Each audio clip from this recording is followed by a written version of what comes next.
경매스쿨 현미경의 여미입니다. 치우입니다. 시우님 요즘에 그 농취증 때문에 농지를 취득하는데 많은 어려움을 겪고 계시거든요. 그지? 그런데 농취증이 없어도 되는 농지도 있습니다.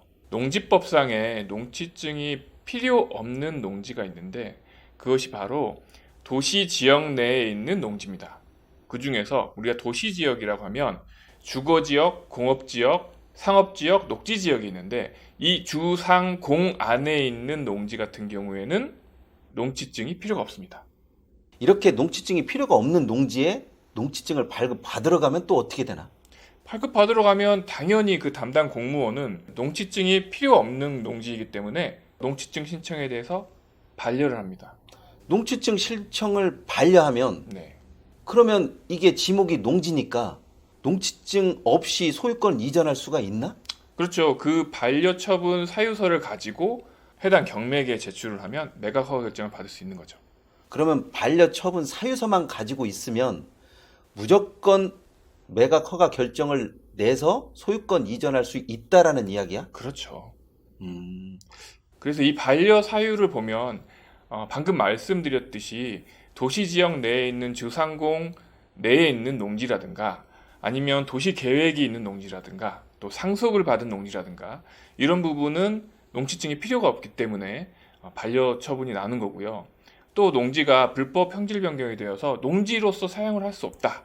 그 부분을 공무원이 확인을 하고 그 반려 처분 사유에 대해서 그 문서를 가지고 법원에 제출을 하면 농취증에 가름이 되는 것이죠. 그러면 농취증 반려처분 사유서만 가지고 있게 되면 굳이 농취증이 안 나왔다고 해서 다시 신청할 필요는 없는 거네. 그렇죠. 아, 이것도 꿀팁이다. 네. 그 정확한 내용을 한번 화면 보시면서 말씀을 드리겠습니다. 자, 자료를 보시면 시구읍면장은 신청인이 제8조의 농지취득 자격증명 발급 요건에 부합되지 아니하는 경우에는 제1항에 따른 발급 기간 이내에 미발급 사유를 다음 각 호의 예시와 같이 구체적으로 명시하여 신청인에게 문서로 통보한다.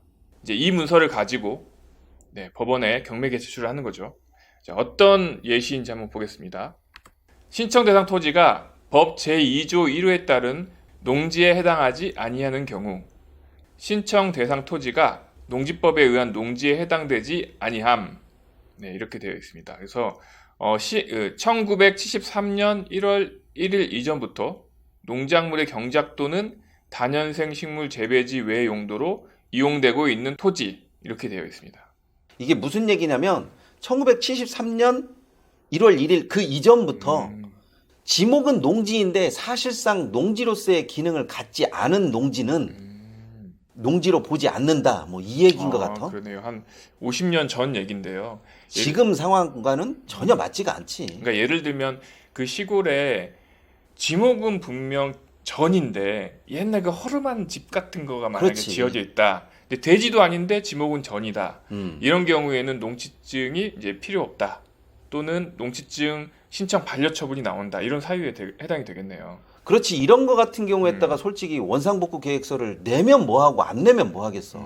벌써 50년 동안 집으로 사용하고 있는데. 그렇죠. 네, 첫 번째 이유로 이런 사유가 있을 수 있고요. 두 번째도 보겠습니다. 두 번째를 보면 신청 대상 농지가 농지 취득 자격증명을 발급받지 아니하고 취득할 수 있는 농지인 경우, 신청 대상 농지는 농지 취득 자격증명을 발급받지 아니하고 취득할 수 있는 농지임.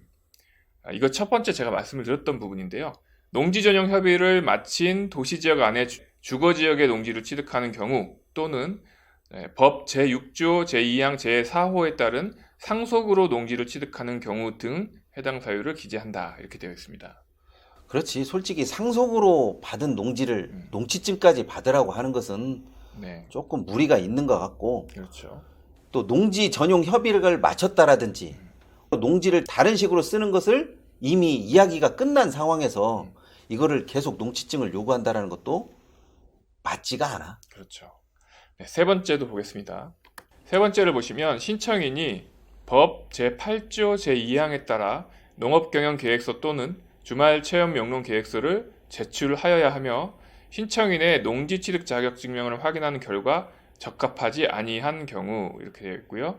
신청인이 작성한 농업 경영 계획서 또는 주말 체험 영농 계획서의 내용이 신청인의 농업 경영 능력 등을 참작할 때 실현 가능하다고 인정할 수 없음 이렇게 되어 있습니다. 그래서 각 호의 사항을 종합적으로 고려하여 농지 취득 자격 증명 미발급한 사유를 구체적으로 기재 이렇게 되어 있는데 이 부분으로는 어떻게 매각허가 결정 받기는 힘들겠네요.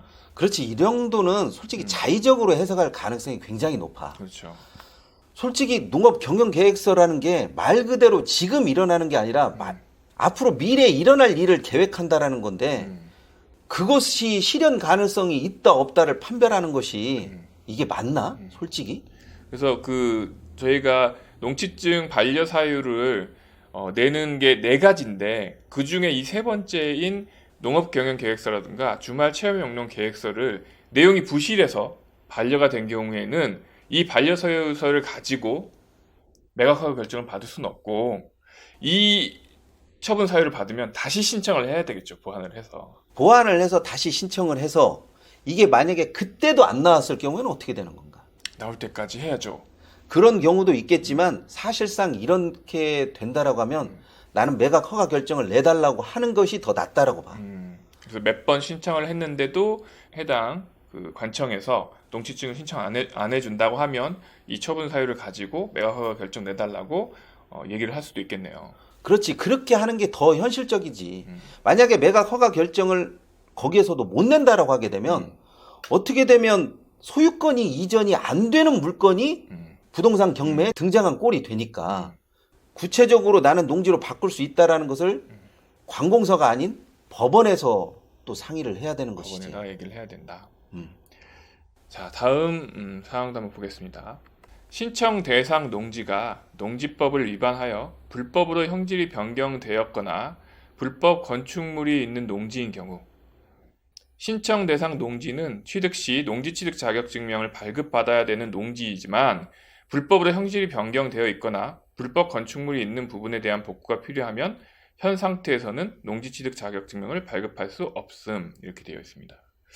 이 부분이 사실은 우리 경매나 공매 하시는 분들이 제일 많이 해당되는 사례일 거예요. 그렇지. 네, 농지를 낙찰받았는데 해당 부분에 뭐 건축물이 있다든가 아니면 뭐 불법 묘지가 있다든가 이런 부분이 많기 때문에 이 해당 사항을 우리가 원상복구 계획서를 제출하고 농지증을 받을 수도 있지만 그게 사실상 공무원 분들이 좀 부담스럽다면 미발급 사유에 대해서 얘기를 하고 이 사항으로 반려처분 사유서를 받으시면 이거 가지고 매각허가 결정을 낼 수 있다는 얘기죠.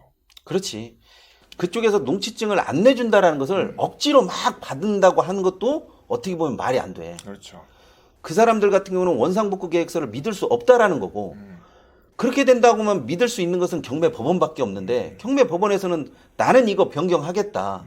소유권만 일단 넘겨주면 내가 어떻게든 변경하겠다라고 해가지고 차라리 경매법원과 이야기를 해서 매각 허가 결정을 받는 것이 더 현실적이지. 그럴 수도 있습니다. 네, 그래서 끝까지 농지증을 받고자 노력을 하시는 것도 방법이지만 이런 식으로 반려처분 사유서를 내달라고 요청을 하는 방법도 있습니다. 지금 말씀드린 그 내용들은 농지취득 자격증명 발급 심사 요령이라는 지침이 있습니다. 예규가 있거든요. 그 예규에 나와 있는 내용이니까 공무원분들이 이 예규 내용을 잘 알고 계실 거예요. 근데 본인들이 아는 것과 실제로 발급해 주는 것과는 좀 다를 수가 있으니까 이 예규 내용을 잘 정리를 하셔가지고 담당 공무원분에게 이런 식으로 불법 형질 변경된 부분의 내용 때문에 농지증을 발급을 못 해주시겠다면 이렇게 반려처분 사유를 받으셔가지고 법원에 내고 매각 허가 결정을 받는 방법도 있습니다.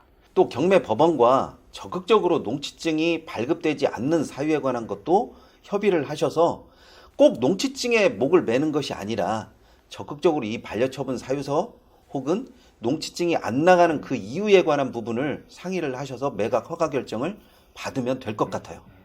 자, 이거를 잘 생각하셔야 됩니다. 우리는 농지증을 받는 것이 목적이 아니고 소유권 이전을 하는 것이 목적입니다. 꼭 농지증만 고집하지 마시고 다른 방법도 있으니까 그 방법도 적극적으로 활용하시기 바랍니다. 또 이런 부분을 많이 참조하셔서 또 어떤 식으로든 또 요령껏 슬기롭게 헤쳐나가시기 바랍니다.